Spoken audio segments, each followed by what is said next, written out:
Thank you, Bells. It is always such a joy to have you all with us. Friends, please pray with me. Oh God, may the words of my mouth and the meditations of all of our hearts be acceptable in your sight. You are our strength and our Redeemer. Amen. So, friends, I've just returned from a pilgrimage to Assisi, Italy. It's how I decided to spend my continuing education time and funds this year, and it was a great gift to be able to go. The trip is led by the Reverend Dr. Mary Ludi, who's a retired Andover Newton professor, the former associate dean of Andover Newton, the former senior minister of First Church in Cambridge, and one of the current writers for the UCC Still Speaking devotionals. Mary is a brilliant scholar in the history of Christianity, and she and her spouse took 10 clergywomen on a 10-day deep dive into the lives of St. Francis and St. Clare of Assisi. And as I said, I've just returned, and in full disclosure, my body currently thinks it's late afternoon and is wondering when I might take a nap. But jet lag aside, certainly getting away and into a totally different world and culture and rhythm is always such a needed perspective check. I'm also a lover of history, especially how things shift and turn and move and flow, and especially how, from a spiritual perspective, the movement of God's love is like water. How no matter how hard we might try to avert it or control it or send it over here or over there, there's a force and a flow within that will always find a way, especially when it seems like there is no way. It's like in our scripture today, how it may not be the way that we would have chosen or crafted, but like many great forces, the flow and the love of God is beyond human control in this beautiful, wild kind of way. And yet there are certain things that are asked of us as we experience it. So if you will, indulge me for a minute in some history about St. Francis. Francesco Bernardone. Sorry, let me try that again. My very tired brain. Francesco Bernardone was born to very wealthy parents in the late 1100s. His father was a dealer in cloth, really the finest, most valuable cloth in that particular area. Pietro was Francis's father, and he was also a public civic leader in Assisi. He was deeply engaged with matters in the city. He was a very respected man about town.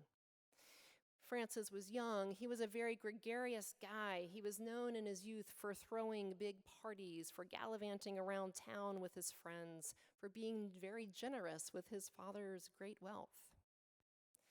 This was also a time when wars were raging, war upon war. And it was the responsibility of the nobility, which Francis was clearly a part of, to go and fight in such wars. And so Francis did just that. He went off to defend Assisi in its war against Perugia in the early 1200s.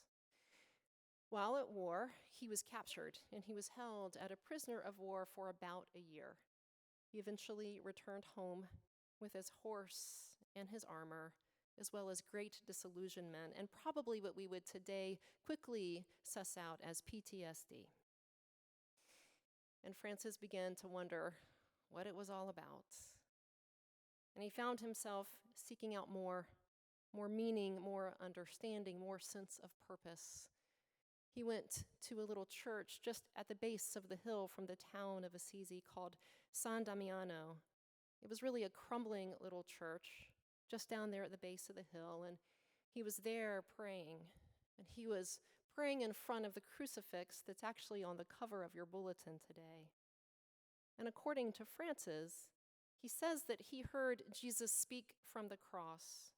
And what he claims he heard was this: "Francis, repair my church, which, as you can see, has fallen into ruin."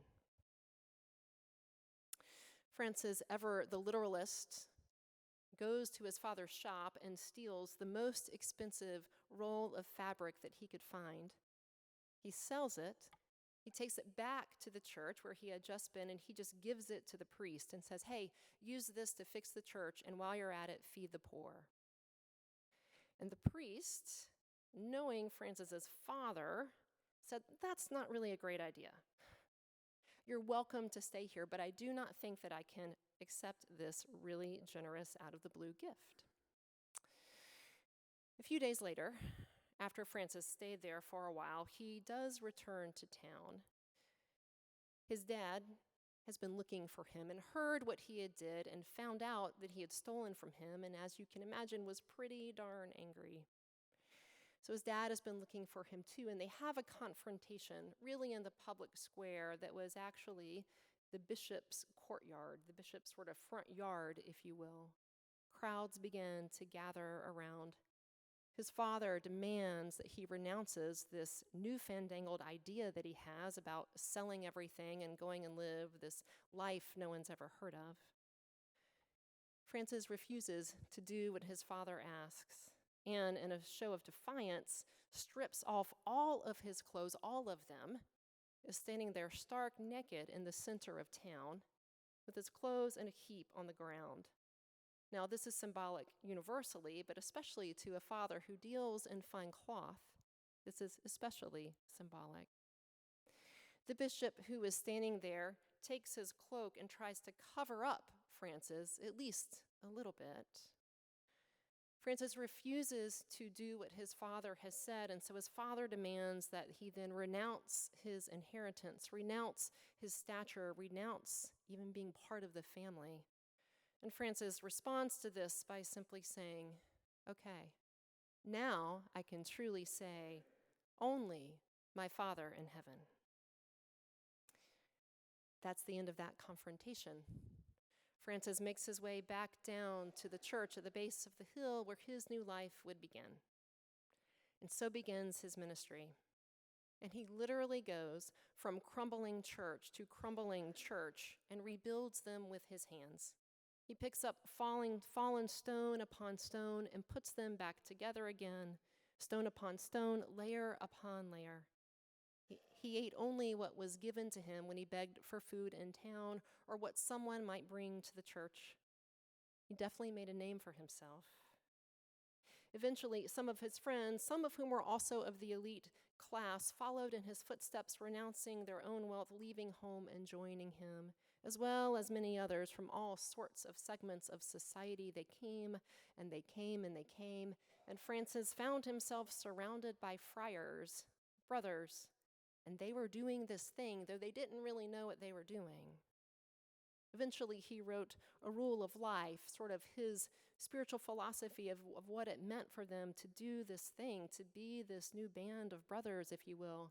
And he travels to Rome for an audience with the Pope to have his rule of life accepted so that they could be recognized as an official order of brothers by the church.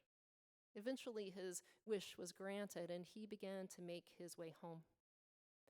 Now, Francis's brotherhood was characterized by what he heard God call him to do that day in front of the crucifix, and he continually rebuilt little churches along the way, literally with his hands.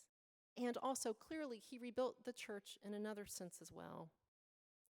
His deepest longing in all the world was for peace and reconciliation. And if you think about his life, you can see why. Maybe it was his time at war. Maybe it was the fact that he was living in a time of wars raging everywhere, town against town. Maybe it was the brokenness between him and his parents, which history is silent about after the confrontation at the bishop's house. Or maybe it was simply the way that God moved in his heart. But people from all over would come to him to mediate peace and forgiveness. He was known for kissing the wounds of lepers and one time preaching to the birds when no one else would listen. He disappeared into the woods when needed to rest and pray and be restored in his soul. He never really had a permanent home after he left his parents' home, but he made his home in the churches that he rebuilt, the caves and the woods, sometimes with his brothers. Eventually, he leaned into being an itinerant preacher, speaking of God's grace, inviting reconciliation, service, generosity, and peace. There was no question to Francis and his growing following that you were to do the thing that was in front of you to do, to tend to the sick right there, to build the church right there, to mend the relationships right there, to preach and to give away God's love and grace to absolutely every living soul right there. Francis was reticent at first to devote much time to preaching. He really was pretty content to spend all his time praying and building and healing, and he continued to do those things, but there was some urgency. In Francis's time, there were heresies far and wide, and they were spreading quickly. There were Christian teachings that had little resemblance to the gospel of Jesus Christ or the Bible. The Albigensians, for example, who believed that only the soul mattered and that even Jesus had a pretend body, not a real one. And so actual human beings didn't matter, only their souls. That's just one example of the many heresies that were floating around, these way off base teachings that were taking root. And so the need for sound Christian teaching was pressing. The priority of proclaiming the actual gospel of Christ and the truths of the faith could not be ignored. And so Francis said, okay, now I'll begin to repair the church on even a different level. And it worked. It worked, at least in part and in time, but clearly the work of repairing the church is an ongoing task that will never be fully complete. And yet the influence of Francis's mission cannot be overstated. Today, there are more than 650,000 Franciscan brothers who remain committed to the vision of peace and reconciliation in all things. And goodness knows, it's certainly something needed in these times. So friends, I have never heard Jesus speaking from any crosses, and I doubt you have. But I have heard the invitation, or perhaps the command to repair my church, which, as you see, has fallen into ruin. Now, our physical church, I mean the bricks and mortar church, the one that we have the gift of being in right now, this church with an actual very solid foundation, this church which is gifted with an elevator and a lovely Christian education commons, and I could go on and on. Oh, and this church that within a year will have a renovated sanctuary and a geothermal ground source heat pump system. Our physical church is solid and strong and about to get even more so with the upcoming renovation, and will be so for generations to come. And our church stands in a time, a pivotal era that will be remembered in history. In post-Christendom, which is this time, we are a minority movement. There's not a lot of status to be gained at this point in the world by being part of a church, and we accept that, and we work with that reality. But even those truths are not the biggest threat to the church in our day, because much like in Francis's day, it's again heresy. Today's heresy, the most prominent one, would be white nationalism or Christian nationalism, which is no less a heresy today than the Albigensians were in Francis's time. And the stakes are high. Whatever the quickly approaching election, whichever way the quickly approaching election goes, this modern-day heresy is the primary concern of the Church Universal at this time, more than any kind of church decline, more than internal disputes, more than budgets, more than anything. It is simply about a gospel of love or a gospel of fear. That is the question. And the gospel of Jesus Christ is only and always a gospel of love. The gospel of fear, whatever it is, the most recent form is Christian nationalism. Fear will never spread love. However, fear motivates and it can enthuse because, well, it is indeed a motivator. And it can build things and it can grow them and it can have spreading shallow and anxious roots far and wide, enough to sway others to worship whatever can provide some sense of security in this time that is scary. So friends, whatever way the election goes, And we all know that it's on our minds. This false gospel, this gospel of fear, Christian nationalism, is not going away anytime soon. It might have less power if a certain candidate wins over the other, or more if another candidate wins.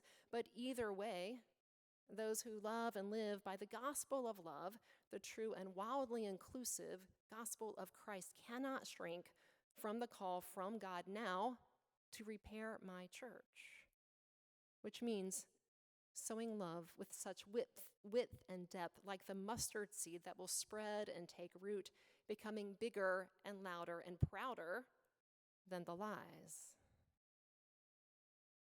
So friends, this is a time when we are called to have and to live with courage.